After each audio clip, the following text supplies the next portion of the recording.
Ford made an off-road truck for us broke folks. I'll include a link to the Ed Kenley Ford's website in the description down below. Also include a link to my car buying guide. Let's get into it.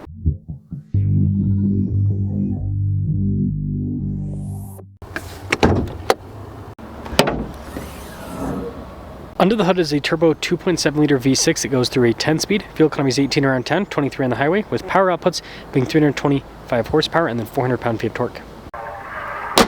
I'm trying to hit 500,000 subscribers before the end of the year. I'd really appreciate it if you'd help out with that. Now, starting with the hood, I really like this metallic silver. It looks sharp on the F-150. The amber light there in the center of the headlight looks cool, and then you've got this blacked out grille with the new Ford logo. This does come with fog lights, and then we've got recovery points, and kind of like the Tremor, you've got a satin finish on the bumper. I guess this is almost it for the front end. There is skid plate protection underneath too. Tire and wheel setup is 265 by 70 by 18. You can see the satin finish on the wheels, give it more of an off-roader appearance. F-150 STX here on the side, and then we do have fixed side steps. Axle in the back, leaf springs, and FX4 off-road on the side. Here's the side profile. This is a crew cab with the shorter bed. Now when it comes to the key fob, it is Ford's kind of more basic design. So you've got your lock and unlock function, flip out function, Ford logo on the side. This leads us into the bed. So the tailgate is not dampened or anything. You do have to lower it under your own strength. Other than an outlet in the bed, we don't really have any other amenities back here. Now the tailgate itself is very light. Got the cool new taillight design, and again, satin bumper in the back, and you actually have dual outlet exhaust tips too. So you know, this doesn't look quite as fancy as the Tremor, but it's got a lot of the same equipment, and it even has the dual outlet exhaust tips. Let's now pop inside. Soft touch here on the door panel. You can see that kind of satin finish. Kind of bronze brown continues onto the seats in the back here too. Tons of legroom in the rear. We have a little storage pocket, got some cup holders, vents there, little charge ports down below. Now, something to note, the rear glass does not open. Let's now pop up front.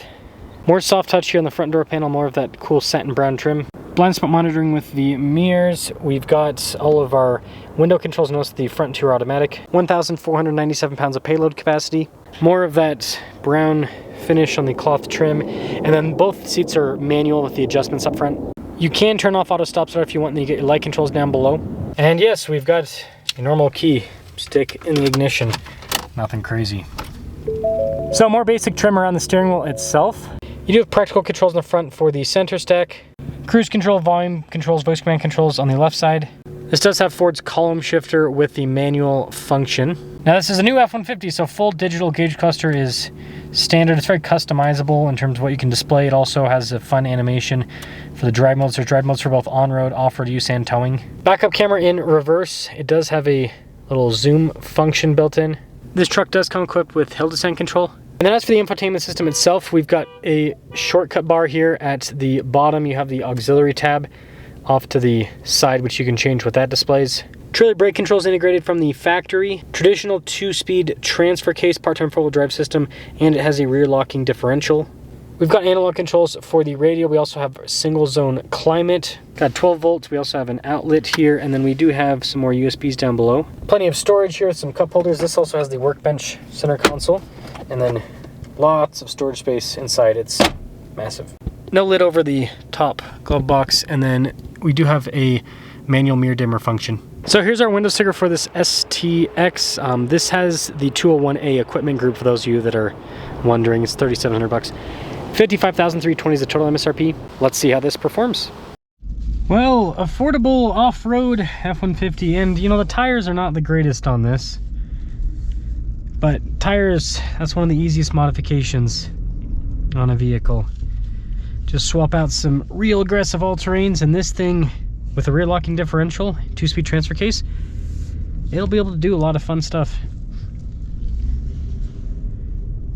You know, I hope that, oh, actually, you know, we'll talk about some stuff in today's video, but I hope that more people start looking at stuff like this, because this makes way more sense than, you know, the loaded up trucks that people are actually going out and thinking they need.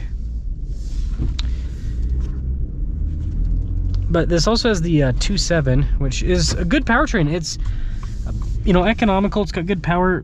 People that have it love it. You know, it's one of those engines that people that it's one of those things where people that don't have it, they're like, oh, I don't know if it's got enough power, this and that. But then once people buy it, they're like, man, this is the greatest engine ever. Might not be as exciting as the 3.5 EcoBoost, but it's more than enough for a half-ton truck, and it's a great entry-level engine. You know, Ram's entry level, for example, is V6 naturally aspirated that has not a lot of power. And then Chevy's entry-level engine is a 4-cylinder turbo. So it's like Ford has the best entry-level engine in the half-ton pickup truck world. Not having the shifter means it's easier to use this whole workbench center console setup.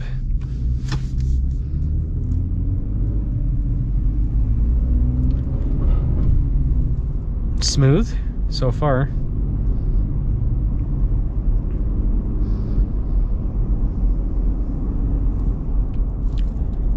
Yeah, I love the power delivery of this.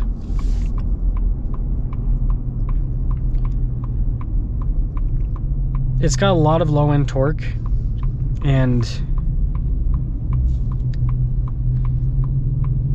it's not like the quickest shifting on the planet, but it's pretty seamless through the gears.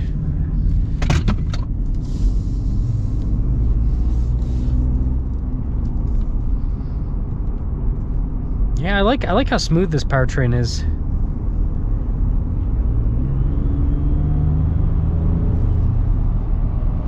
Not nearly as fast as the 3.5, of course, but I think it's got enough power.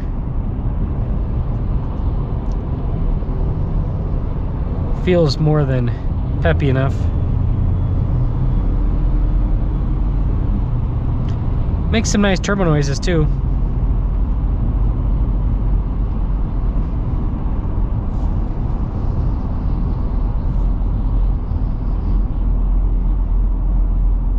And the ride in this is nice.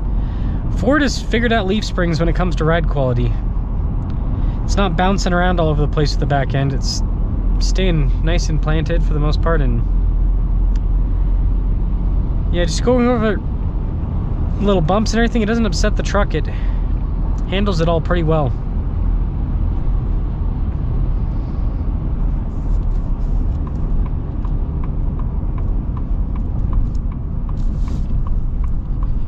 Like here you kind of feel it a little bit, but it's not bad. I mean, it's, you know, it's body on frame, so it helps isolate some of the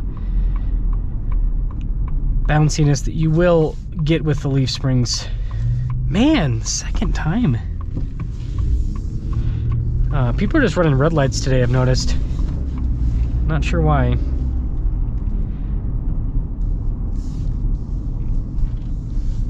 I mean, I understand kind of going through a yellow a little bit too late. It happens to the best of us. But no, some people, it's just blatant. It's like the light's been red for a second and they're like, yep, I'm going. You're gonna deal with it.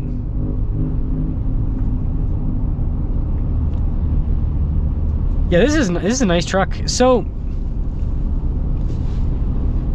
this gives you a lot of the stuff that the Tremor has. It's got the protection underneath. It's got the rear locking differential.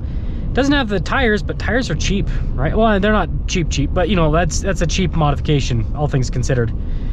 So this gives you a lot of the stuff the Tremor has over $10,000 less. I think it's a pretty good deal. And you know, I think that a lot of people, here's the thing is, automakers, you got to remember, they're also marketing, right?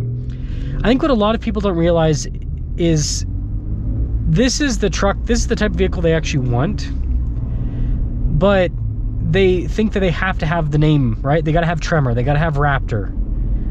With Ram, it's Rebel. With Chevy, it's Trail Boss. But then if you actually look at the equipment underneath the vehicle, what you'll come to realize is, oh, well, I can get this and get pretty much all the stuff that the Tremor has for a lot less money. I just don't have the Tremor name. Who cares, right? So I think if people did that more, they'd realize that the truck that they actually want, that they, you know, they imagine a truck as, like from 10, 15 years ago, that's what this is. It's got some updated tech and everything, the screen and all that, but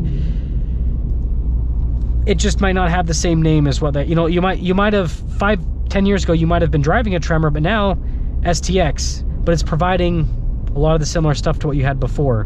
Hopefully that makes sense.